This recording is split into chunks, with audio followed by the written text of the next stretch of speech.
தலைப்பு: அந்த உண்மையுள்ள ஊழியக்காரர் சபையிடம் பேசின இறுதி தேவ செய்தி. சகோதரர் மென்டா ஸ்டர்ஜன் அவர்களால் முகவுரையும் முடிவுரையும் சேர்க்கப்பட்டு எழுத்து வடிவில் பதிவு செய்யப்பட்டு வெளியிடப்பட்டது. பின்வரும் கட்டுரையானது பாஸ்டர் ரசல் அவர்கள் மரிப்பதற்கு 8 நாட்களுக்கு முன்பு அக்டோபர் 23, 1916 அன்று கால்வெஸ்டன், டெக்சாஸில் பேசின கடைசி பதிவு செய்யப்பட்ட பிரசங்கத்தினுடைய மென்டா ஸ்டர்ஜன் அவர்களின் ஓர் எழுத்துப்படியாகும், டிரான்ஸ்கிரிப்ட் ஆகும். பாஸ்டர் ரசல் அவர்கள் அக்டோபர் 31, 1916 அன்று மரிக்கும் வரையில் அவருடன் இக்கடைசி பயணத்தில் சகோதரர் மென்டா ஸ்டர்ஜன் என்பவர் உடனிருந்தார். சகோதரர் மென்டா ஸ்டர்ஜன் அவர்களின் முகவுரை: இந்த அமைதியான பக்க எல்லைகளுக்குள் நீங்கள் மிகவும் மனமாற நேசித்த அந்த உண்மையுள்ள போதகரினால் சபைக்கு பேசப்பட்ட கடைசி இனிமையான வார்த்தைகளை காணலாம். இந்த எளிய வழியில் கர்த்தரிடமிருந்து வந்த ஒரு செய்தியாக இவைகளை கர்த்தருக்குள்ளாக ஏற்றுக்கொள்ளுங்கள் மற்றும் இத்தாழ்மையான வடிவத்தில் இவைகளை அவருடைய சித்தமாக ஏற்றுக்கொள்ளுங்கள். இவ்வாறு செய்வதன் மூலம் நமது கண்ணுக்கு புலப்படாத நித்திய வாசியும் ஸ்தோத்திர பாத்திரரும் கர்த்தரும் தலையுமானவரிடமிருந்து நீங்கள் ஓர் ஆசீர்வாதத்தை பெற்றுக் கொள்ளுவீர்கள். சபையின் வரலாற்றில் சகோதர சிநேகத்தின் ஆவியானது சிறப்பம்சமாக விளங்கிய அக்காலகட்டத்தின் போது நமது பிரியமான சகோதரர் ரசல் அவர்கள் 40 ஆண்டுகளுக்கும் மேலாக சபையில் உண்மையுள்ளவராக ஊழியம் செய்து வந்தார். புதிய யுகத்தின் முதல் வேலையானது துவங்கவும் அறுவடை வேகமாக முடிவடையவும் போகிறதென்பதாலும் அடுத்த 10 நாட்களுக்குள் அவரது அறுவடை வஸ்திரங்களை களையப் போகிறார் என்பதாலும் சுவிசேஷ யுகமானது என்றென்றைக்குமாக முடிவடையும் முன் செய்ய வேண்டிய கடைசி சில விஷயங்களை முடிக்க அவர் விட்டு சென்றவைகளுக்கு முன்கூட்டியே அவர் மிகவும் நேசித்த சபையில் அவர் தனது கடைசி வார்த்தைகளை பேச வேண்டியிருந்தது. இப்போது இவ்வார்த்தைகள் உங்களுக்கு அன்பிலும் ஜெபத்துடனும் அனுப்பப்படுகின்றன. அக்டோபர் 22, 1916 ஞாயிற்றுக்கிழமை அன்று டெக்சாஸின் டல்லாஸில் நடைபெற்ற மாநாட்டில் அவர் அப்போதுதான் கலந்து கொண்டு இரவு ரயிலில் பயணம் செய்து மிகவும் களைத்து போய் அதிக தூரம் செல்ல முடியாமல் கால்வெஸ்டனை அடைந்திருந்தார். அறுவடை வேலை எப்போதுமே அவரது சரீர பலத்தின் மீது ஆழமான தாக்கத்தினை ஏற்படுத்தியிருந்தது. ஆனால் இந்த நெருக்கடியான வேளையில் அது முன்னெப்போதை காட்டிலும் அதிகமாகவே தாக்கத்தினை ஏற்படுத்தியிருந்தது. அவர் வஸ்திர கவசத்தினை தரித்த வண்ணமாக மரித்து போனார் என ஒருவரால் எளிதாக காணப்படக்கூடும். அவர் அடிக்கடி சோர்வுற்றிருந்தார். ஆனால் அப்போதோ கூடிய விரைவில் தனது பிரயாசங்களிலிருந்து ஓய்வு பெறப் போகிறவராய் இன்னும் அதிகமாகவே சோர்வுற்றிருந்தார். Hotel Galvez, Galveston, Texas. இந்த விளக்கப்படமானது கால்வெஸ்டன், டெக்சாஸில் அழகாக அமைந்திருந்த ஹோட்டல் கால்வெஸை காட்டுகின்றது. Hotel Galvez, Galveston, Texas. அம்புக்குறியிடப்பட்ட ஏ ஆனது சகோதரர் ரசல் அவர்களின் குடியிருப்பையும் மற்றும் அம்புக்குறியிட்ட பி ஆனது பாஸ்டர் ரசல் அவர்களின் பூமியில் தனது கடைசி போஜனத்தை புசித்த உணவறையின் டைனிங் ரூமின் இருப்பிடத்தையும் காண்பிக்கின்றன. அக்டோபர் 23, 1916 அன்று திங்கட்கிழமை காலை டெக்சாஸின் கால்வெஸ்டனுக்கு அவர் வந்தவுடன் அன்பு நண்பர்கள் அவர் மெக்சிகோ வளைகுடாவின் கரையில் அழகாக அமைந்திருந்த கால்வெஸ் ஹோட்டலில் சரியாக பராமரிக்கப்பட்டிருக்கிறாரா என்பதை உறுதி செய்வதற்காக வந்திருந்தார்கள். அவரது குடியிருப்பானது அலையோசையிடும் ஆழமான நீல கடலினை பார்த்தவாறு இருந்தது. சற்று நேரத்திற்கு பிறகு அவர் தனித்திருந்தார். ஒரு சௌகரியமான சூழலின் அமைதியான இடை ஓய்வின் போது பலவீனத்திலும் களைப்பிலும் இருந்த அவர் உண்மையுள்ள ஊழியர் தனது சட்டை பையிலிருந்து தனது ஊற்று எழுதுகோலை, பேனாவை, ஃபவுண்டெயின் பென்னை எடுத்து பின்வரும் வார்த்தைகளை எழுதினார். இவைகள் சம்பவிக்கத் தொடங்கும் போது உங்கள் மீட்பு சமீபமாயிருப்பதால் நீங்கள் நிமிர்ந்து பார்த்து உங்கள் தலைகளை உயர்த்தி சந்தோஷப்படுங்கள். பிறகு உங்கள் இனிய கீதங்கள் பெருக்கெடுக்கட்டும். ஒவ்வொரு கண்ணீரும் துடைக்கப்படும். நாம் இம்மானுவேலின் களத்தினூடே பயணம் செய்தே சிறந்த வருங்கால நம்பிக்கைகளுக்கு சமீபித்திருக்கிறோம். இவையே அவரது இறுதி செய்தியின் அடிப்படையாக இருந்தன. மேலும் அவரது சிந்தையானது மிகவும் பலவீனமாகிக் கொண்டே வந்ததால் பிரசங்கிக்க நியமிக்கப்பட்ட நேரத்தில் இவ்வார்த்தைகளை மறந்துவிடக் கூடாது என்பதற்காக அவைகளை முன்கூட்டியே எழுதி வைத்துக் கொண்டார். அவருடைய இந்த வார்த்தைகளை அவருடைய கையெழுத்திலேயே நாம் பெற்றிருக்கின்றோம். இப்போதும் அவற்றை நாம் பார்க்கையில் அவை ஒரு விசேஷித்த ஆசீர்வாதத்தை சுமந்தே நிற்கின்றன. ஹோட்டல் கால்வேஸை காட்டிலும் வளைகுடாவிற்கு அருகில் இருந்த அகன்ற பாதையான சீவால் பல்வர்டில் அழகான வளைகுடாவை பார்த்தபடி இருந்த 2வது மாடியில் இருந்த ஒரு மண்டபத்தில், ஒரு ஆடிட்டோரியத்தில் இந்த வயதான தேவ மனிதர் வழங்கப் போகும் செய்தியினை கேட்பதற்காக தேவ ஜன குழு ஒன்று கூடியிருந்தது. அவர்கள் பொறுமையாக கர்த்தருக்காக காத்திருந்தார்கள். எனவே அவர்களை அப்போது ஏமாற்றமடைய செய்யக்கூடாது என்பதற்காக ரசல் அவர்கள் கர்த்தருடைய ஆவியினால் போர்த்தப்பட்டவராய் வந்து கர்த்தருடைய திரு முன்னிலையில் அவர்களுக்கு பிரசங்கித்தார்.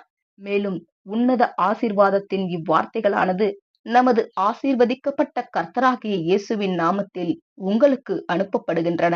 மெய்யாக இவையே சபைக்கு பேசப்பட்ட அவருடைய கடைசி வார்த்தைகளாகும். அவற்றை இப்போது நீங்கள் அன்பின் ஓர் ஈவாக பெற்றுள்ளீர்கள். சத்தியமானது ஒளி போல தூய்மையானதே. எவ்வுபாயத்தினாலும் அதன் மகிமையை கண்ணமிடவோ ஊழியம் செய்யும் அதன் அடிப்படை நோக்கங்களை கிழிக்கவோ ஒருபோதும் முடியாது. முடியவே முடியாது. அதன் உன்னத மகிமையே ஏற்ற காலத்தில் வியாபித்திருக்கும் பிரபஞ்சமெங்குமே. தலைப்பு: பாஸ்டர் ரசல் அவர்களின் இறுதி தேவ செய்தி. ஆதார வசனம்: லூக்கா 21:28. இவைகள் சம்பவிக்க தொடங்கும் போது உங்கள் மீட்பு சமீபமாயிருப்பதால் நீங்கள் நிமிர்ந்து பார்த்து உங்கள் தலைகளை உயர்த்துங்கள். இயேசு நம்முடைய நாளை கண்டவராய் இவைகள் சம்பவிக்க தொடங்கும் போது உங்கள் மீட்பு சமீபமாயிருப்பதால் நீங்கள் நிமிர்ந்து பார்த்து உங்கள் தலைகளை உயர்த்தி சந்தோஷப்படுங்கள் என்று கூறியிருந்தார். நம்மை பற்றி எஜமானர் அறிந்திருந்த ஓர் ஆசீர்வாதமான சிந்தனை ஒன்று இங்கே உள்ளது. அன்றைய சீஷர்கள் இக்காரியங்களை பார்க்க வாய்ப்பில்லை என்பதை அவர் அறிந்திருந்தார். எனவே அவர் இக்காலத்தில் வாழும் நம்மை பற்றி நினைத்திருந்தார். தேவன் நம்மை பற்றியும் நம்முடைய கஷ்டங்களை பற்றியும் அறிந்திருக்கிறார் என்பதையும், இப்போது மிகவும் சமீபித்திருக்கும் நமது விடுதலையை திட்டமிட்டிருக்கிறார் என்பதையும் அறிவது எவ்வளவு பாக்கியம் அல்லவா?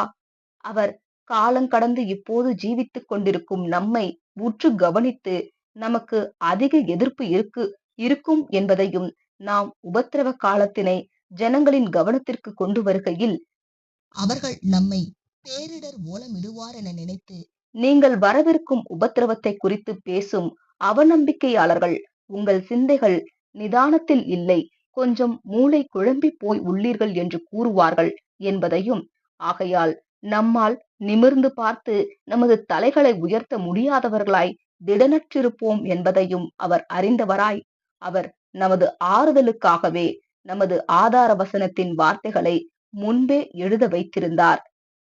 இதனால் எல்லா அறிவொளி பெற்ற மனங்களும் வேத சாஸ்திரிகளும் போதகர்களும் நாம் உலகை மதம் மாற்றப் போகிறோம் என்றால் அது முட்டாள்தனம். இப்போதே உலகம் கிட்டத்தட்ட மாறியிருக்கிறதே, மதம் மாறியிருக்கிறதே என்று கூறுகையிலும் கூட நம்மால் அதிகமாக தொடர்ந்து முன்னேற முடிகின்றது. ஆனால் எஜமானர் வேறு விதமாக கூறியிருந்தார் என்பது நமக்கு தெரியும்.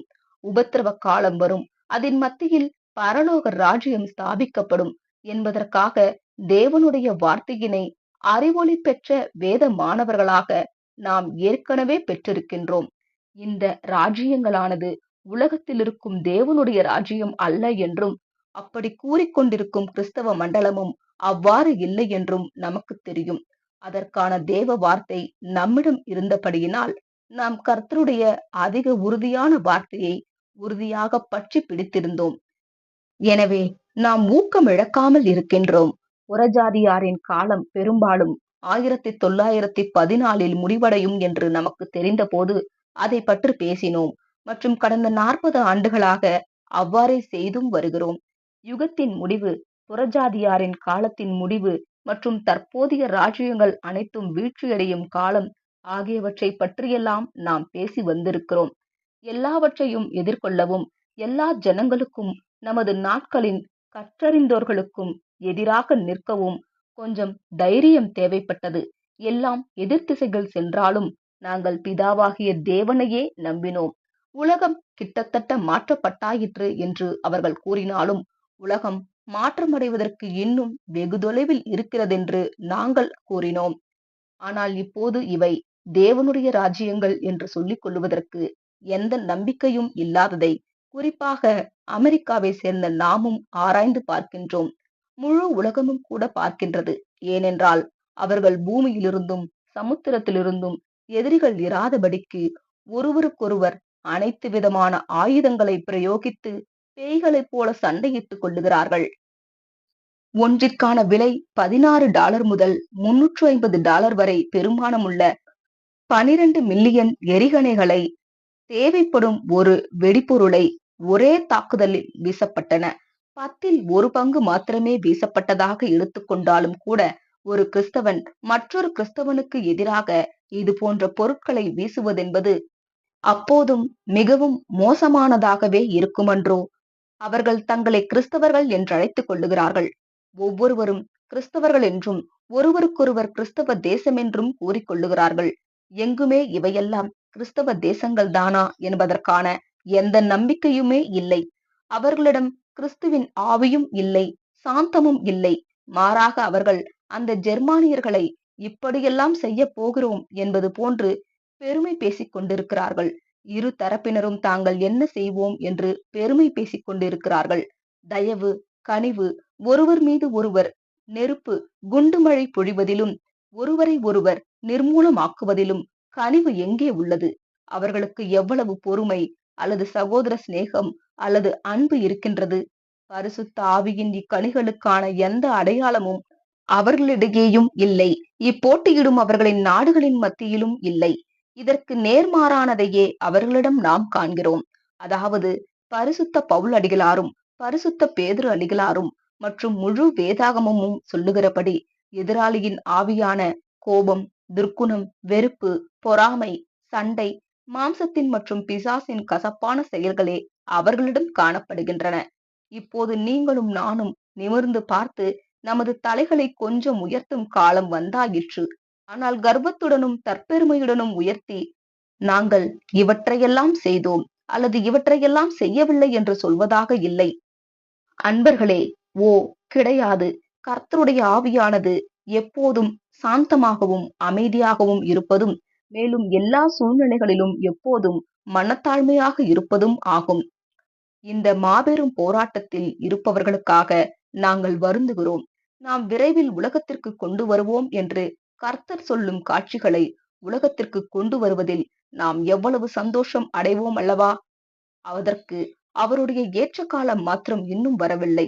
பெருமை, கோபம் மற்றும் துர்க்குணம் ஆகியவற்றின் இந்த ஆவியானது எதற்கு வழிவகுக்கும் என்பது குறித்து நித்திய காலத்திற்கும் சகல எதிர்காலத்திற்குமான நீடித்திருக்கும் ஒரு பாடத்தை அவர்கள் கற்றுக்கொள்ள வேண்டும். யாதொரு ஜாதியாரும் தோன்றினது முதல் அக்காலம் மட்டும் உண்டாயிராத மாபெரும் ஆபத்து காலமான அந்த உபத்திரவ காலத்தின் போது இவை அனைத்தின் உச்சகட்டத்தை அவர்கள் பார்க்க வேண்டும். அவர்கள் கண்டிப்பாக பார்க்க வேண்டும். இதுவே தேவனுடைய ஏற்பாடு. அவர் ஆசீர்வாதத்தை பொழிவதற்கு முன்பு அவர்கள் பாடத்தினை கற்றிருக்க வேண்டும். இந்த ஜனங்கள் அனைவரையும் ஆசீர்வதிக்கும் இந்த நோக்கத்திற்காகவே அவர் காத்திருக்கிறார் மற்றும் சபையை கூட்டி சேர்த்தும் வருகிறார். அவர்களுக்கு உதவி செய்யும் வண்ணமாக மாம்சமான யாவர் மீதும் கர்த்தருடைய ஆவி ஊற்றப்படும் நேரத்தில் நாம் சந்தோஷப்பட்டு களி கூறுவோம். ஆனால் இவைகள் சம்பவிக்க தொடங்கும் போது நிமிர்ந்து பார்த்து நமது தலைகளை உயர்த்தும்படிக்கு கர்த்தராகிய இயேசு சொன்ன காலம் இதுவே ஆகும். இதற்கு 2 அல்லது 3 அல்லது அதற்கு மேற்பட்ட ஆண்டுகள் கூட ஆகலாம். இதை பற்றி என்னால் கூற இயலாது. நான் தீர்க்க தரிசனம் உரைப்பதில்லை. 1914க்கு அப்பால் எனக்கு எதுவும் தெரியாது. தீர்க்க தரிசனம் உரைப்பது நமக்குரியதல்ல. மாறாக தேவனுடைய ஏற்ற காலத்திற்காக காத்திருந்து நமக்கான அவருடைய ரட்சிப்பை காண வேண்டும். இவைகள் இப்பொழுது சம்பவிக்க தொடங்குவதை நாம் பார்க்கின்றோம். அப்படியானால் உங்கள் தலைகளை உயர்த்துங்கள், சந்தோஷப்படுங்கள் என்று இயேசு கூறுகின்றார். ஆனால் அவர்களின் துன்பத்தை பார்த்து சந்தோஷப்படுவதாக இல்லை. எவருடைய துன்பங்களிலும் நாம் சந்தோஷப்படுவது என்பதை போன்று வேறெதுவும் நம்முடைய எஜமானரின் ஆவிக்கு புறம்பாக இருக்க முடியாது. மாறாக நமது மீட்பு சமீபமாயிருப்பதால் சந்தோஷப்பட வேண்டும். திரைக்கு அப்பால் கடந்து செல்லுகையில் நாம் எவ்வளவு சந்தோஷம் அடைவோம் அல்லவா? திரைக்கு அப்பால் கடந்து சென்று, நல்லது, உத்தமமும் உண்மையுமுள்ள ஊழியக்காரனே, கொஞ்சத்திலே உண்மையாயிருந்தாய், அநேகத்தின் மேல் உன்னை அதிகாரியாக வைப்பேன் என்று எஜமானர் சொல்வதை கேட்கும் போது நாம் அனைவரும் எவ்வளவு சந்தோஷம் அடைவோம் அல்லவா? மத்தேயு 25 அதிகாரம் 23 இந்த உலகில் யாரும் எதையும் பெரிதாக சாதிக்க முடியாது. நமது ரட்சிப்பின் அதிபதிக்கும் தேவனுக்கும் மற்றும் அவரை பிரதிநிதித்துவப்படுத்தும் அவரது குணாதிசயத்தின் கொள்கைகளுக்கும் நாம் உண்மையாக இருக்க மாத்திரமே முயற்சிக்கின்றோம். நாம் ராஜரீக கொடியை உயர்த்தி மனிதர்களுக்கு சரியான வழியை காட்ட மாத்திரமே முயற்சிக்கின்றோம். நாம் ஒன்றும் பெரிதாக எதையும் இவ்வுலகில் செய்யவோ அல்லது அதிக வெற்றியடைந்து சாதிக்கவோ இல்லை. இருளானது வெளிச்சத்தை பகைத்து வெளிச்சத்திற்கு வராதென்றும், ஆகவே நீதியின் நிமித்தம் நாம் பாடுபட வேண்டியிருக்கும் என்றும் அவர் நமக்கு கூறியிருந்தார். அது அப்படியாக இருப்பதாகவே நாமும் கூட காண்கிறோம். நீதியின் நிமித்தமாக நாம் அடைகின்ற எத்துன்பமும் நமக்கு சாதகமான பல அச்சடையாளங்களை நமக்கு பெற்றுத்தரும். இதற்கொத்த வண்ணமாகவே அப்போஸ்தலரும் கர்த்தராகிய இயேசுவினுடைய அச்சடையாளங்களை நான் என் சரீரத்திலே தரித்துக் கொண்டிருக்கிறேன், கலாத்தியர் 6 அதிகாரம் 17 என்று கூறியிருந்தார். அவர் அடிமைகளை பற்றி பேசியிருக்கிறார். அவர் தன்னையே கர்த்தராகிய இயேசு கிறிஸ்துவின் அடிமை என்று அறிவித்திருந்தார். அடிமைகளை இராணுவத்திற்கு அழைத்து செல்லும் போது பொதி சுமக்கும் கழுதைகளைப் போலவே முத்திரை குத்தப்படுவது வழக்கமாக இருந்தது. இப்படியாகவே அவர்கள் அடிமையையும் அச்சடையாளம் இட்டார்கள். ஒருவர் அவனை எங்கு கண்டாலும் அவனை அவனுக்குரிய எஜமானரிடம் அழைத்து வருவார்கள். எனவே பரிசுத்த பவுலடிகளார் கர்த்தராகிய இயேசுவினுடைய அச்சடையாளங்களை நான் என் சரீரத்திலே தரித்துக் கொண்டிருக்கிறேன், நான் அவருடைய அடிமை, ஓர் அச்சடையாளமிடப்பட்ட அடிமை என்று கூறுகிறார். இந்த அச்சடையாளங்கள் என்பது என்ன? அவை அவர் வாங்கின அடிகளை குறிக்கின்றன. யூதர்களால் ஒன்று குறைய 40 அடியாக 5 தரம் அடிபட்டேன், 3 தரம் மிலாறுகளால் அடிபட்டேன், 1 தரம் கல்லெறியுண்டேன், 3 தரம் கப்பற் சேதத்தில் இருந்தேன், கடலிலே ஒரு ராப்பகல் முழுவதும் போக்கினேன், அநேகந்தரம் பிரயாணம் பண்ணினேன், ஆறுகளால் வந்த மோசங்களிலும் கல்லரால் வந்த மோசங்களிலும் என் சுய ஜனங்களால் வந்த மோசங்களிலும் அந்நிய ஜனங்களால் வந்த மோசங்களிலும் பட்டணங்களில் உண்டான மோசங்களிலும் வனாந்திரத்தில் உண்டான மோசங்களிலும் சமுத்திரத்தில் உண்டான மோசங்களிலும் கள்ள சகோதரரிடத்தில் உண்டான மோசங்களிலும் பிரயாசத்திலும் வருத்தத்திலும் அநேக முறை கண் விழிப்புகளிலும் பசியிலும் தாகத்திலும் அநேக முறை உபவாசங்களிலும் குளிரிலும் நிர்வாணத்திலும் இருந்தேன். இவை முதலானவைகளை அல்லாமல் எல்லா சபைகளையும் குறித்து உண்டாயிருக்கிற கவலை என்னை நாள்தோறும் நெருக்குகிறது. 2 கொரிந்தியர் 11 அதிகாரம் 24-28 இரத்தம் கசியும் வரை அவரது முதுகு அடிகளால் வாதிக்கப்பட்டது. அது மாத்திரமல்லாமல் பட்ட காயங்கள் மீது கடலின் உப்பு நீரும் பட்டது. இவை அனைத்திலும் அப்போஸ்தலர் மகிமை செலுத்தவே மேன்மை பாராட்டவே செய்தார். எவ்வகையிலும் நாம் நீதியின் நிமித்தம் துன்பப்பட்டாலும் அதில் மகிமை செலுத்த ஏதாவது இருக்கவே செய்யும். பிரியமானவர்களே, உங்களை சோதிக்கும்படி உங்கள் நடுவில் பற்றி எரிகிற அக்கினியை குறித்து ஏதோ புதுமை என்று திகையாமல், கிறிஸ்துவின் மகிமை வெளிப்படும் போது நீங்கள் களிகூர்ந்து மகிழும்படியாக அவருடைய பாடுகளுக்கு நீங்கள் பங்காளிகளானதால் சந்தோஷப்படுங்கள். ஒருவன் கிறிஸ்தவனாய் இருப்பதினால் பாடுபட்டால் வெட்கப்படாமல் இருந்து அது நிமித்தம் தேவனை மகிமைப்படுத்த கடவன். 1 பேதுரு 4 அதிகாரம் 12, 13, 16 ஆதலால் உங்களில் ஒருவனும் கொலைபாதகனாயாவது, திருடனாயாவது, பொல்லாங்கு செய்தவனாயாவது, அந்நிய காரியங்களில் தலையிட்டு கொண்டவனாயாவது, பாடுபடுகிறவனாயாவது இருக்கக்கூடாது. 1 பேதுரு 4 அதிகாரம் 15 இவை அனைத்தையும் புறம்பாக்கி போடுங்கள். ஆனால் நாம் கிறிஸ்தவர்களாக பாடுபட்டால் எங்கிருந்தாவது நமது உணர்வுகளோ அல்லது நமது சரீரங்களோ சிராய்க்கப்பட்டாலும் அந்த அச்சடையாளங்கள் அனைத்தையும் கர்த்தர் நாம் சந்தோஷமடைவதற்கு ஏதுவாக்கி நம்மை நோக்கி, கொஞ்சத்திலே உண்மையாயிருந்தாய், அநேகத்தின் மேல் உன்னை அதிகாரியாக வைப்பேன் என்று கூறிடுவார். ஒவ்வொரு அச்சடையாளங்களும் நாம் சந்தோஷமடைவதற்கு ஏதுவான ஒன்றாக இருக்கும். இந்த அச்சடையாளங்கள் நமது மகிமையின் அளவை குறிக்கும். ஆனால் இது எவ்வாறு நடக்கும்? இப்பாடுபடுதலானது உங்கள் மற்றும் என்னுடைய தரப்பினாலான உண்மை தன்மையை குறிக்கின்றது. கர்த்தர் தமது ஜனங்களை அவர்களின் உண்மை தன்மைக்கு ஏற்ப மகிமைப்படுத்தப் போகிறார். நீங்கள் எவ்வளவிற்கு உண்மையுடன் இருக்கிறீர்களோ அவ்வளவிற்கு அதிகமாக நீங்கள் சத்தியத்தின் அல்லது நீதியின் நிமித்தம் துன்பப்படுவீர்கள். நமக்கு எதிராக தீமை செய்ததற்காக மற்றவர்கள் மீது நாம் கசப்பை, கோபத்தை கொண்டிருக்க கூடாது. அவர்கள் இப்பிரபஞ்சத்தின் தேவனால் குருடாக்கப்பட்டிருப்பதை நாம் நினைவில் கொள்ள வேண்டும். அவர்கள் என்ன செய்கிறார்கள் என்பது அவர்களுக்கு தெரியாது என பரிசுத்த பேதுரு அடிகளார் பெந்தகோஸ்தே நாளில் யூதர்களிடம் பேசுகையில், கர்த்தரை சிலுவையில் அறைந்தவர்களை பற்றி நீங்களும் உங்கள் அதிகாரிகளும் அறியாமையினால் இதை செய்தீர்கள் என்று அறிந்திருக்கிறேன். அறிந்திருந்தார்களே ஆனால் ஜீவாதிபதியை சிலுவையில் அறைய மாட்டார்கள். அப்போஸ்தலர் 3ஆம் அதிகாரம் 15-17 வசனங்கள் என்றே கூறினார். அவர்கள் அறிந்திருந்தால் அவர்கள் கிறிஸ்துவின் எச்சரீர அங்கத்தினரையும் துன்புறுத்தி இருக்க மாட்டார்கள். இயேசுவின் சீஷர்களை உலகம் அறியாது. ஆகையால் தான் அப்போஸ்தலரும் உலகம் அவரை அறியாதபடியினாலே நம்மையும் அறியவில்லை என்றார். 1 யோவான் 3ஆம் அதிகாரம் 1ஆம் வசனம். கடந்த காலத்தின் இக்காரியங்களை குறித்து கவலைப்படாதீர்கள். நீங்கள் நிமிர்ந்து பார்த்து உங்கள் தலைகளை உயர்த்தி சந்தோஷப்படுங்கள். துன்பம் முடிவடைவதற்கான காலமும் பூமியின் அனைத்து குடும்பங்களையும் ஆசிர்வதிப்பதற்கான வாய்ப்பும் சமீபமாயிருப்பதால் சந்தோஷப்படுங்கள். என்ன ஒரு மகிமையான எதிர்காலம் நமக்கு இருக்கின்றது. அப்போஸ்தலர் அதனை ஒரு சுதந்திரம் என்று அழைக்கிறார். ஒவ்வொருவரும் தங்களுடைய சுதந்திரத்திற்குள் பிரவேசிக்க ஆர்வமாக உள்ளார்கள். நமக்கு கடைசி காலத்திலே வெளிப்பட ஆயத்தமாக்கப்பட்டிருக்கிற அந்த சுதந்திரம் பரலோகத்தில் வைக்கப்பட்டிருக்கிறது என்று அப்போஸ்தலர் கூறுகின்றார். 1 பேதுரு 1ஆம் அதிகாரம் 4ஆம் வசனம். இதோ இப்போதே கடைசி காலம், அது வெளிப்பட ஆயத்தமாக உள்ளது. இவைகளை நீங்கள் காண்கையில் இவை ராஜ்யம் விரைவில் அமைக்கப்படும் என்பதற்கான அறிகுறிகளாக இருக்கும். உங்கள் ஆசீர்வாதம் நெருங்கிவிட்டது. மேலும் வாக்களிக்கப்பட்ட காரியங்களும் நீங்கள் நம்பிய இக்காரியங்களும் நிறைவேறப் போகின்றது. அதனால் சந்தோஷப்படுங்கள். இது ஒரு கவிஞனின் வார்த்தைகளை எனக்கு நினைப்பூட்டுகின்றது. பிறகு உங்கள் இனிய கீதங்கள் பெருக்கெடுக்கும். ஒவ்வொரு கண்ணீரும் துடைக்கப்படும்.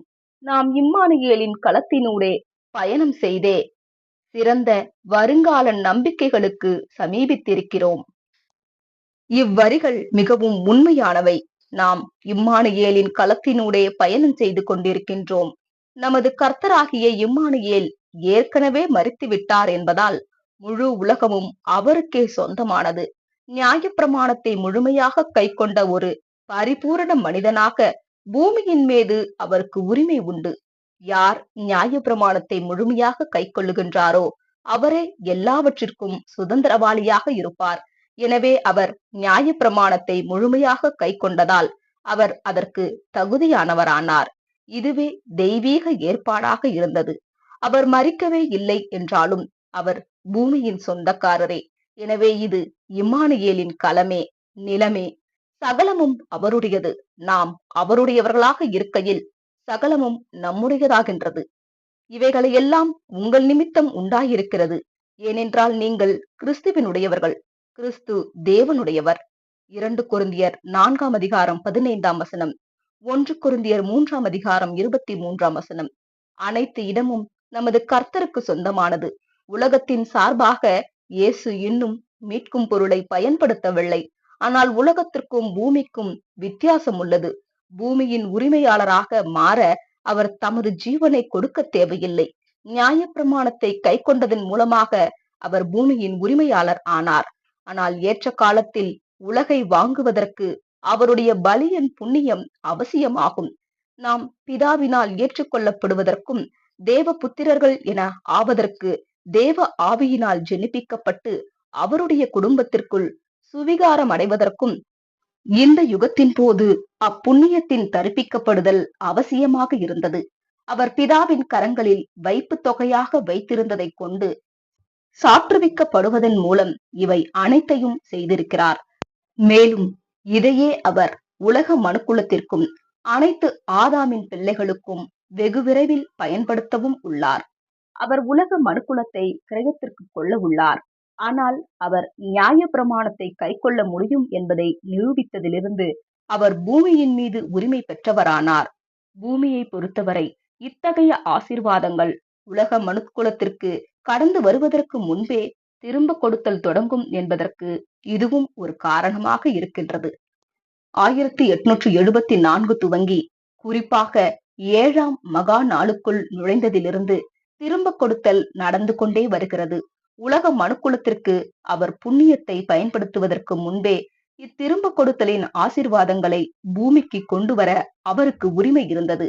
நாம் நமது தலைகளை தாழ்த்த வேண்டியதில்லை. மற்றவர்கள் அவர்களது தலைகளை தாழ்த்தி நிற்கிறார்கள். அவர்களின் தலைகளும் இருதயங்களும் தாழ்த்தப்பட்டாலே ஒழிய அவர்கள் கர்த்தரிடமிருந்து உலக மனுக்குலத்திற்கு வரப்போகும் ஆசீர்வாதங்களை பெற்றுக்கொள்ள ஆயத்தமாக இருக்க மாட்டார்கள் என்பதை நாம் அறிவோம் என்பதால் அவர்கள் தலைகளை தாழ்த்தி நிற்பதே நல்லதென்று நாங்கள் கருதுகிறோம். இது அவசியம் என்று நமக்கு தெரியும்.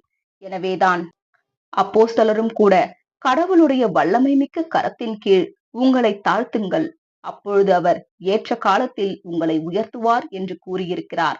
1 பேதுரு 5ஆம் அதிகாரம் 6ஆம் வசனம் திருவிவிலியம்.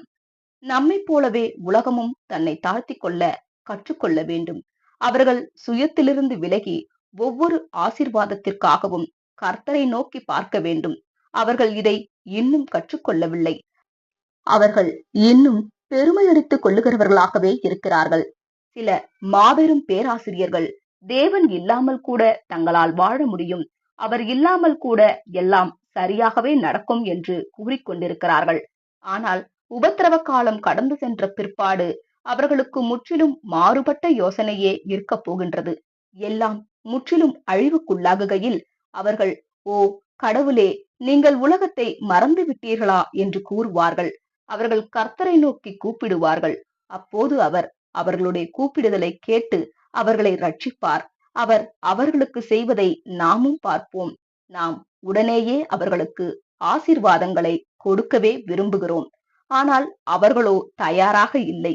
எனவே முன்கூட்டியே கொடுப்பது அவர்களுக்கு ஊறு விளைவிக்கும் என்பதால் அவர் அதை அவர்களுக்கு கொடுக்காமல் இருக்கிறார். எனவே நாம் அழ வேண்டாம் அன்பர்களே. மாறாக அந்தகாரத்தினின்று தம்முடைய ஆச்சரியமான ஒளியினிடத்திற்கு வரவழைத்தவரை துதிக்கும் கீதங்களினால் நம்முடைய இருதயங்களை நிரம்ப செய்வோமாக. பாடத்தின் முடிவுக்கு வரலாம். உலகில் பலரும் கடந்த காலத்தில் எங்களை பார்த்திராத சில கிறிஸ்தவ ஜனங்களும் கூட மிகவும் பகுத்தறிவுள்ளவர்களாக மாறி தீவிரமாக சிந்திக்க துவங்கி இருக்கிறார்கள். பல ஊழியங்களின் மாநாடுகளும் 1914 மற்றும் உபத்திரவ காலம் பற்றி வேதாகம பாடங்கள் என்ன கூறுகின்றன என்பதை பற்றி ஆய்வு செய்து அதில் சில சத்தியங்கள் இருக்கின்றதல்லவா என ஆச்சரியப்படுகிறார்கள் என்றெல்லாம் நான் கேள்விப்படுகிறேன். இவற்றில் பலவற்றைக் கண்டு அவர்களில் பலர் ஆச்சரியப்படுகிறார்கள். அது அவர்களுக்கு நல்லதே செய்யும். ஊழியக்காரர்களுக்கு மாத்திரமல்ல, பொய்யான கோட்பாடுகளால் தங்களது சிந்தைகளை முழுமையாக வஞ்சித்துக் கொள்ளாத சிந்திக்கும் ஜனங்களுக்கும் கூட அது நல்லதே செய்யும். ஜனங்கள் விழித்துக் கொள்ள ஆரம்பித்திருக்கிறார்கள். நான் அவர்களை ரயில்களிலும் எல்லா இடங்களிலும் காண்கிறேன். ரயிலில் ஜனங்கள் என்னிடம் வந்து, நீங்கள்தானே பாஸ்டர் ரசல், உங்கள் பிரசங்கங்களை எல்லாம் படித்து வருகிறேன், உங்கள் புகைப்படத்தையும் பார்த்திருக்கிறேன், உங்களை சந்தித்ததில் மகிழ்ச்சி அடைகிறேன் ஐயா என்று கூறுவார்கள். அது அவர்கள் ஆர்வமாக இருப்பதையே காட்டுகின்றது. எங்கள் கடைசி பயணத்தில் சிகாகோவில் பயணச்சீட்டு வாங்கிய பிறகு ரயில் நிலையத்தின் வழியாக செல்லுகையில் பெண்மணி ஒருவர் தன் மகளுடன் வந்து என்னிடம் பேசினார். அவர் சிறுமியிடம், இவர்தான் பாஸ்டர் ரசல் அவர்கள். என்னிடம், நாங்கள் உங்களை நன்கு அறிவோம். நீங்கள் வசித்து வந்த பிட்ஸ்பர்கில் தான் நாங்களும் வசித்து வந்தோம். எனக்கு அவர்களை தெரியாது. நான், நீங்கள் ஒரு வேத மாணவரா என்று விசாரித்தேன். அவர், இல்லை, ஆனால் எங்கள் சகோதரி ஒரு வேத மாணவராக இருந்தார் என்றார். நான், உங்களுக்கு வேதாகமத்தில் ஆர்வம் என வினவினேன். அவர், ஆம், குறிப்பாக போர் தொடர்பாக மாபெரும் உபத்திரவம் வந்ததிலிருந்து ஆர்வம் கொண்டிருக்கின்றோம். அப்போதுதான் இது பற்றி ஏற்கனவே எங்களுக்கு சொல்லப்பட்டிருந்தது என்பதைக் கண்டு அது முதல் நாங்கள் வேதாகமத்தில் ஆர்வமாக இருந்து வருகிறோம். நான், சரி அம்மா, உங்கள் இருதயத்தை கர்த்தரிடம் கொடுத்தாயிற்றா என்று வினவினேன். அவர், இன்னும் இல்லை, ஆனால் அதை பற்றி யோசித்துக் கொண்டிருக்கிறேன் ஐயா என்று பதிலளித்தார். நான், மாபெரும் ஆசீர்வாதத்தில் நீங்கள் பங்கு பெற விரும்பினால் நண்பர்கள், வீடுகள் முதலியவற்றை காட்டிலும் அவரிடத்தில் அதிகம் அன்பு கூறுகிறவர்களுக்காக இப்போது அவர் வைத்திருக்கும் அனைத்து நற்காரியங்களிலும் நீங்கள் பங்கு பெற விரும்பினால் அதிக நேரம் யோசித்து காலம் தாழ்த்த வேண்டாம் அம்மா என்றேன். அவர், ஐயா, நாங்கள் அதை பற்றி யோசித்துக் கொண்டிருக்கிறோம். இனி அதை பற்றி இன்னும் அதிதீவிரமாக சிந்திக்கப் போகிறோம் என்று பதிலளித்தார். மற்றொருவர் என்னிடம், சகோதரர் ரசல் அவர்களே, எங்கள் ஊரில், அதிலும் ஒரு சிறிய நகரத்தில் சமீபத்தில் ஒரு மெத்தடிஸ்ட் வேதாகம வகுப்பில் எங்களுக்கு ஓர் அனுபவம் ஏற்பட்டது. என்னவெனில், அதில் ஒரு கருத்தில் முழு வகுப்பும் போதகருக்கு எதிராக நின்றார்கள். அதற்கு போதகர், இந்த விஷயத்தை பற்றி பாஸ்டர் ரசல் அவர்களின் பார்வையை நாங்கள் எடுத்துள்ளோம் என்று கூறினார். போதகரை தவிர அனைவரும் எங்கள் பக்கத்தில் இருந்தனர். ஐயா, பல சிறிய நகரங்களில் இது போன்ற நிகழ்வுகள் நடந்து வருகின்றன என்று கூறினார். ஜனங்கள் சிந்திக்கிறார்கள் என்றும் இந்த விஷயங்களை பற்றி தாங்கள் எங்கோ சில பதிவுகளை பெற்றிருக்கிறோம் என்பதை நினைவிற்கு கொண்டு வருகிறார்கள் என்றும் நான் நம்புகிறேன். நாங்கள் பெற்றுக்கொண்டது போல தேவ ஜனம் அனைவரும் தற்போதைய சத்தியத்தை பற்றிய அறிவை பெற்றுக்கொள்ள வேண்டும் என்பதை மாத்திரமே இப்போது நாங்கள் வாஞ்சிக்கிறோம். உலகம் இப்போது இந்த அறிவுக்கு வரும் என்று நாங்கள் எதிர்பார்க்கவில்லை. ஆனால் தேவ ஜனங்கள் அனைவரும் மற்றவர்களைப் போலவே அதை பாராட்டுவார்கள் என்று எதிர்பார்க்கின்றோம். இந்த விலையேற பெற்ற சத்தியத்தில் அவர்கள் பங்கு பெற வேண்டும் என்று நாங்கள் விரும்புகிறோம். இது சம்பந்தமாக அவர்களுக்கு வாழ்த்துதலும் சொல்லுகிறோம். கர்த்தரிடம் தங்களை அர்ப்பணிக்க நினைக்காத உலக பிரகாரமான மனிதரும் கூட எவ்வாறாயினும் அந்த நித்தியத்திற்குமான வேதனையின் உபதேசத்தை நான் நம்பவில்லை. மாறாக தேவ அன்பை பற்றி நீங்கள் போதிப்பதுதான் சரியானதாக இருக்க வேண்டும் என்று நம்புகிறேன் என்று கூறுகிறார்கள். இது இயற்கையான சிந்தைக்கும் கூட நன்மையானதாகவே காணப்படுகின்றது. எனவே நாம் அழ வேண்டாம் அன்பர்களே, மாறாக நமது வாயினை துதியினால் நிறைத்து அந்தகாரத்தினின்று தம்முடைய ஆச்சரியமான ஒளியினிடத்திற்கு வரவழைத்தவருடைய புண்ணியங்களை பொறுமையுடனும் சாந்தத்துடனும் அன்புடனும் தாழ்மையுடனும் அறிவிப்போமாக. நண்பகல் 12:15 மணி, திங்கட்கிழமை, அக்டோபர் 23, 1916. மெக்சிகோ வளைகுடாவை பார்த்தவாறு இருக்கும் மண்டபம் 2வது மாடி, கால்வெஸ்டன், டெக்சாஸ். தேவனுடைய உண்மையான மனிதரான சார்லஸ் டேஸ் ரசல் அவர்கள் நேரடியாக சபைக்கு பேசின கடைசி வார்த்தைகள் இவைகளே. அதற்கடுத்த ஞாயிற்றுக்கிழமை லாஸ் ஏஞ்சல்ஸில் அவர் பேசின வார்த்தைகள் அச்சபைக்கு மாத்திரமே பொருந்தும். அவை நமக்கு பின்வரும் கவிஞரின் அழகான வார்த்தைகளை நினைப்பூட்டுகின்றன. நன்றாக கழிக்கப்பட்ட ஒரு ஜீவியம். மென்மையாக, ஓ மெதுவாக ஆண்டுகள் உம்மை கடந்து சென்றன. மென் கவனிப்புடன் உம்மை மெதுவாக தொட்டு சென்றன. அடிக்கடி அவைகள் துயரத்தையும் மரணத்தையும் உம்மை அண்ட செய்தன. ஆயினும் அவை உம்மை அழகை அணிந்தவராகவே விட்டு சென்றன. நேர்த்தியாக வயதாகினீரே, நேர்த்தியாக எழிலாகினீரே. கடலில் வீசும் புயல்களிலிருந்து வெகு தொலைவாக விலகியே ஒவ்வொரு நாளும் இன்பமான இல்லத்தின் ஒலிக்கு அருகிலேயே பெரும் ஆரவாரத்தின் மகா அலைகளிலிருந்து வெகு தொலைவாக விலகியே பாய்மரம் கீழிறக்கி முழு வீச்சில் கண்டுவிட்ட துறைமுகத்திற்கு அருகேயே சந்தோஷமாக வயதாகினீரே, மகிழ்ச்சியுடன் பிரகாசித்தே வயதாகினீரே. பாதகமான குளிரான அனைத்து காற்றுகளையும் கடந்தே, உம்மை ஓய்வெடுக்க வஞ்சித்த அனைத்து தீவுகளையும் கடந்தே, ஆசிர்வதிக்கப்பட்டோரின் வீட்டை நோக்கியே உம் பயணத்திலிருந்து வெகு தொலைவாக விலக்கவே, விருப்பமில்லாமல் உன்னை தூண்டிய அனைத்து நீரோட்டங்களையும் கடந்தே அமைதியாக வயதாகினீரே. அமைதியுடன் ஆசிர்வதிக்கப்பட்டே வயதாகினீரே. பிள்ளைகளின் பிரகாசமான முகங்கள் காணப்படுகையிலே ஒருபோதும் பொறாமையோ துக்க உணர்வோ கொள்ளவில்லையே. இடையில் என்ன இருந்திருக்கும் என்பதை நீர் நினைவில் வைத்திருந்தீரே. ஆக வாலிபத்திடமிருந்து ஒரு வருடமும் நீர் கடன் வாங்க மாட்டீரே. விருப்பத்துடனே வயதாகினீரே. நன்றியுடன் சாந்தமாக வயதாகினீரே. தேவ தூதர்களும் ஆசைப்படக்கூடிய அனுபவத்தில் ஐஸ்வர்யவானாகினீரே. உமது வருடங்களினூடே வளர்ந்திருந்த விசுவாசத்தில் ஐஸ்வர்யவானாகினீரே. அதிலிருந்தும் அதன் மேலும் வளர்ந்த ஓர் அன்பில் ஐஸ்வர்யவானாகினீரே. அவை உம் துயரங்களை ஆற்றி உம் அச்சங்களை போக்கினதுவே. ஐஸ்வர்யவானாகவே வயதாகினீரே. அன்புடன் பிரியமாக வயதாகினீரே. உம் வருகையில் இருதயங்கள் ஒளிர்ந்ததே. கொடுப்பதற்கு உம் கரம் தயாராகவும் ஆயத்தமாகவும் இருந்ததே.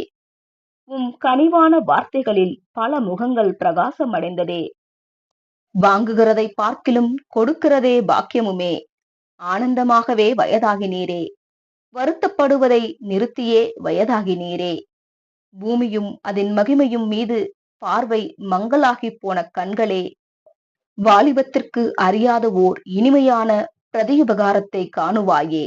பூமியையும் அதன் கதையையும் கேட்காமல் மந்தமாகிப் போன காதுகளே, பரத்திலிருந்து பொங்கி வரும் இனிய கீதங்களை தெவிட்டாமல் பருகுவாயே. கிருபையுடன் வயதாகினீரே. பனியை பார்க்கிலும் தூய்மையாகவே வயதாகினீரே. முடிவுரை. நீங்கள் இப்பொழுது ஆர்வத்தோடும் ஆயத்தத்தோடும் இன்னும் மாம்சத்தில் இருக்கும் கிறிஸ்துவினுடைய கடைசி சரீர அங்கத்தினர்களுக்கான நமது உண்மையுள்ள போதகரின் இறுதி செய்தியை வாசித்து முடித்திருப்பீர்கள் என்று நம்புகிறோம். நாம் அவருடைய நினைவுக்கு உண்மையாக இருந்து அவர் மிகவும் ஊக்கத்துடன் கற்பித்ததும் முன்மாதிரியாக இருந்ததுமான இயேசுவின் அடிச்சுவடுகளை பின்பற்ற பெரும் முயற்சி செய்யவே விரும்புகிறோம். அவர் இப்போது கர்த்தருடன் இருப்பார் என்றும் அவரை முகமுகமாய் பார்த்திருப்பார் என்றால் அவர் இருக்கும் வண்ணமாகவே இவரும் இருந்து முதலாம் உயிர்த்தெழுதலின் மகிமைகளை ஒன்றாக பகிர்ந்து கொள்ளுவதில் மகிழ்ச்சி அடைந்து வருகிற பரிசுத்த அப்போஸ்தலரோடும் மற்ற ஜெயம் கொண்டவர்களோடும் தற்போது ராஜ்ய வேலையில் ஈடுபட்டிருப்பார் என்றும் நாங்கள் நம்புகிறோம். விரைவில் நாமும் உண்மையுள்ளவர்களாக இருந்தால் அதில் நமக்கான பங்கினையும் அடைவோம். உண்மையாகவே நாம் இப்போது திரைக்கு இப்பக்கத்தில் ராஜ்யத்தின் வேலையில் நமக்கான பங்கினை அடைந்திருக்கின்றோம். மேலும் அது மகிமை வாய்ந்ததாகவும் இருக்கிறது. ஆனால் இப்பக்கத்தில் முதல் பயிருக்கான விதைப்பு பணிகள் முடிவடையும் போது அடுத்த 2 வருடங்களுக்குள் அப்போது நிலவிய எதிர்பார்ப்பு திரைக்கு அப்பக்கத்தில் நமது முழு பங்கையும் பெறுவோம் என்று நம்புகிறோம். இதை உறுதி செய்ய ஞானத்தின் ஒரு பகுதியாகவும் தோன்றுகிறது. என்னவெனில் குறிப்பாக திரைக்கு இப்பக்கத்தில் உள்ள சிறுமந்தை வகுப்பார் செய்ய வேண்டிய கடைசி செயல்பாடுகள் என அவர் சுட்டிக்காட்டிய 3 காரியங்களை கவனிக்க வேண்டும்.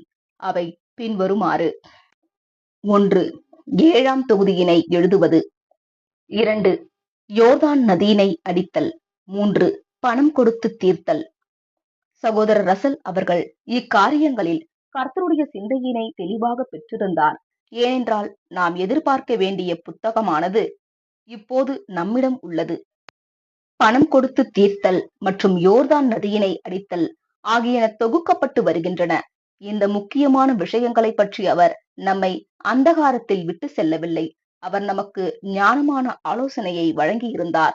நாம் அதற்கு செவி கொடுத்தோம். இதன் விளைவாக மகிமையோடே கலிகூர்ந்து நமது படுக்கைகளின் மேல் கம்பீரித்தும் வருகிறோம். 149ஆம் சங்கீதம் 5ஆம் வசனம். நாம் நம்மை நாள் முழுவதும் கர்த்தருக்குள்ளாக சந்தோஷம் அடைகிறவர்களாக காண்கிறோம்.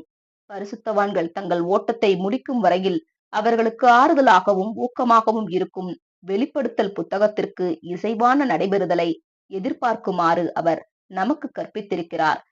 பக்கம் 20. எவ்வாறு வேதாகமத்திற்கு இசைவாக யுகங்களை பற்றிய திட்டமானது இருந்ததோ அதைப் போலவே அப்போகலிப்சிஸையும் உலகத்தின் முடிவையும் ஒத்திசைக்கும் ஒரு திட்டத்தை எதிர்பார்க்குமாறு நமக்கு கற்பிக்கப்பட்டிருந்தது. இத்திட்டமானது அல்லது திறவுகோலானது யுகங்களை பற்றிய தெய்வீக திட்டத்துடன் ஒத்துப்போக வேண்டியிருந்தது. பொறுமையாக காத்திருந்தவர்களுக்கு கர்த்தர் இப்போது பரிசினை அளித்து அவர்களுடைய இருதயங்களின் வாஞ்சைகளை அருளியும் வருகின்றார்.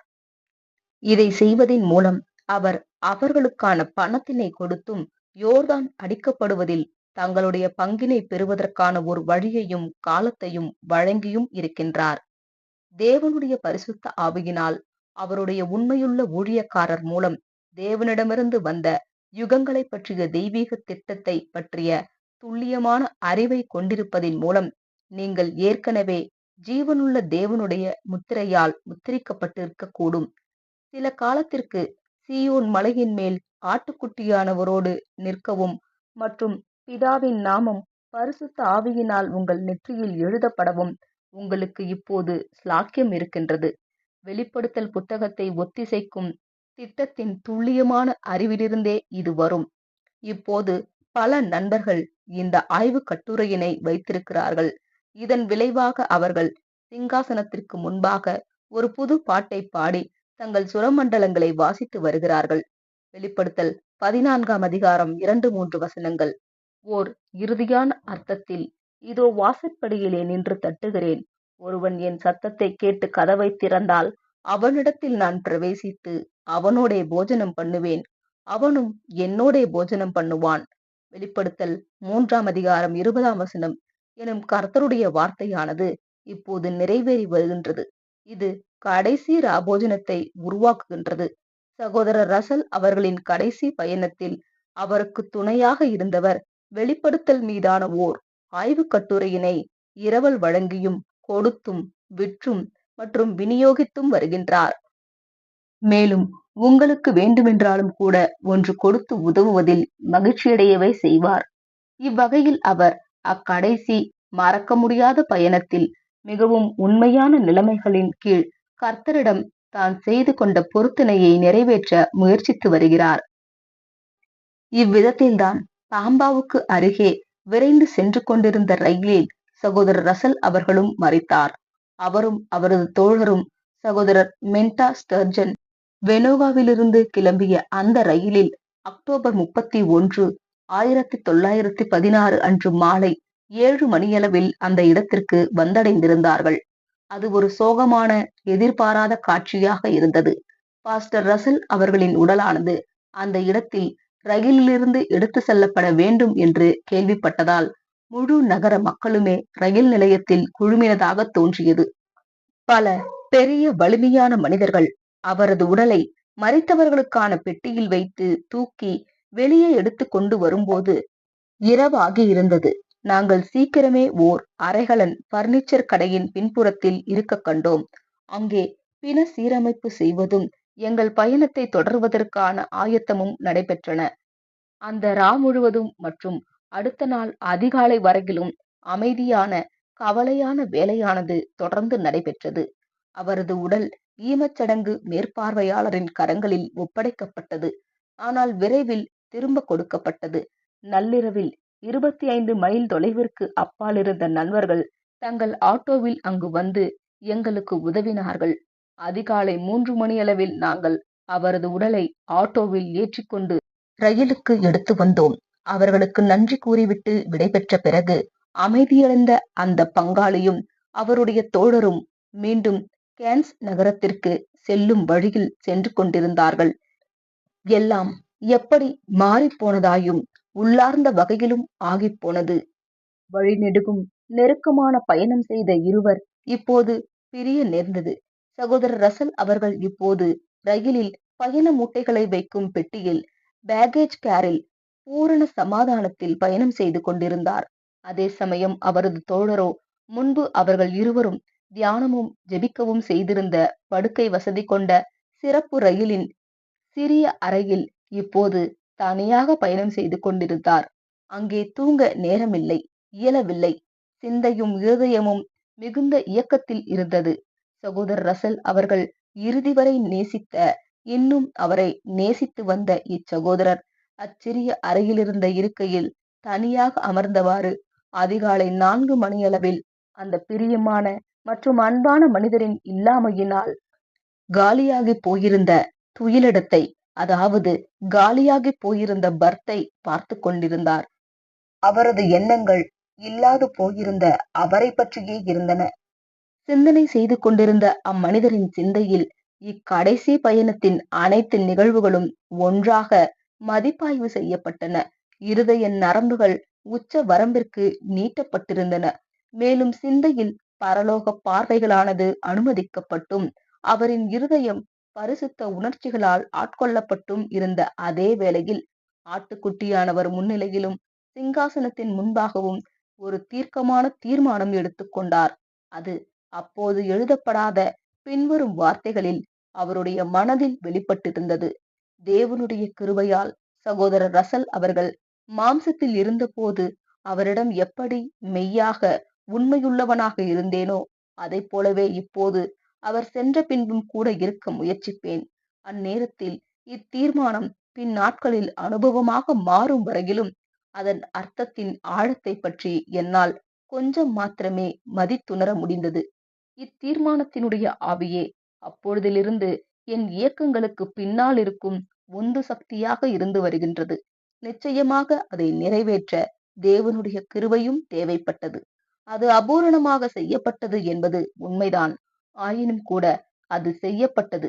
இதன் விளைவாக 1916 வருடம் அக்டோபர் மாதத்தின் கடைசி நாளில் நமது அன்பான போதகர் எதற்கெல்லாம் மரித்திருந்தாரோ அவை எல்லாவற்றிலிருந்தும் நானும் நடைமுறையில் பிரிந்தவனாயிருக்க கண்டேன். மெயினின் பைன் மரங்களின் நடுவில் அழகான மெசலோன்ஸ்கி ஏரியின் கரையில் கர்த்தருக்கென்று அர்ப்பணிக்கப்பட்ட ஆய்வு, தியானம், ஜெபம் மற்றும் ஐக்கியம் ஆகியவற்றிற்கு தேவையான அனைத்து விஷயங்களையும் கொண்டுள்ள ஆசிர்வதிக்கப்பட்ட சிறிய கூடாரத்தின் புனிதமான சுவர்களுக்குள் மற்ற அனைவரிடமிருந்தும் வெகு தொலைவில் நான் இருந்தாலும் கர்த்தர் என்னோடு இருக்கிறார். வழிநெடுகிலும் என்னுடன் இருந்தும் வருகின்றார். பண்ணையிலிருந்த இந்த அமைதியான நாட்களின் போது வெளிப்படுத்தல் புத்தகத்தின் மீதான வெளிச்சமானது என் ஜெபத்தின் பாரமாக அமைந்திருந்தது. இப்போது இவ்வெளிச்சம் இந்த புனித இடத்தில் எனக்கு கிட்டியிருக்கின்றது. இது மினசோட்டாவின் மினியாபோலிஸில் இருக்கும் சகோதரர் கார்ல் டபிள்யூ ஓல்சனின் வெளிப்படுத்தல் மீதான ஓர் ஆய்வுக் கட்டுரையில் காணப்படுகின்றது. இது ஒவ்வொரு பக்கத்திலும் ஊடுருவி இருக்கின்ற பரிசுத்த ஆவியின் இனிய ஆசீர்வாதமான மாற்றவல்ல ஆற்றல்களை தன்னகத்தே கொண்டுள்ளது. ஜிம் பர்கின்சன் அவர்களின் பைபிள் ஸ்டூடெண்ட் ஃப்ராக்மெண்ட்ஸ் மற்றும் ட்ரபிள் இயர்ஸ் ஆகியவற்றிலிருந்து எடுக்கப்பட்ட ஸ்டர்ஜன், ஓல்சன் மற்றும் வெளிப்படுத்தல் மீதான ஓர் ஆய்வுக் கட்டுரை ஆகியோர் பற்றிய அடிக்குறிப்பு. நண்பர்களின் ஆறுதலுக்காகவும் ஊக்கத்திற்காகவும் இப்புத்தகத்தினை அவர்களிடையே பகிர்ந்து கொள்வதற்கு என்னால் முடிந்த அனைத்தையும் செய்வதின் மூலம் சகோதரர் ரசல் அவர்களின் விருப்பத்திற்கு இசைவாக இருக்கவும், கர்த்தரின் ஊழியக்காரரான அவருக்கு உண்மையுள்ளவனாக இருக்கவும், அதன் விளைவாக பரமபிதாவிடமும் அவரது அன்பு குமாரனிடமும் அவரது ஜனங்களின் சிறந்த உயர்ந்த நலன்கள் தொடர்பாக உண்மையுள்ளவனாகவும் மனப்பூர்வமாகவும் பயபக்தி உள்ளவனாகவும் இருக்கவும் நான் கவனமாயிருந்து வருகிறேன். அவருக்கே கனமும் மகத்துவமும் வல்லமையும் அதிகாரமும் இப்போதும் எப்பொழுதும் உண்டாவதாக.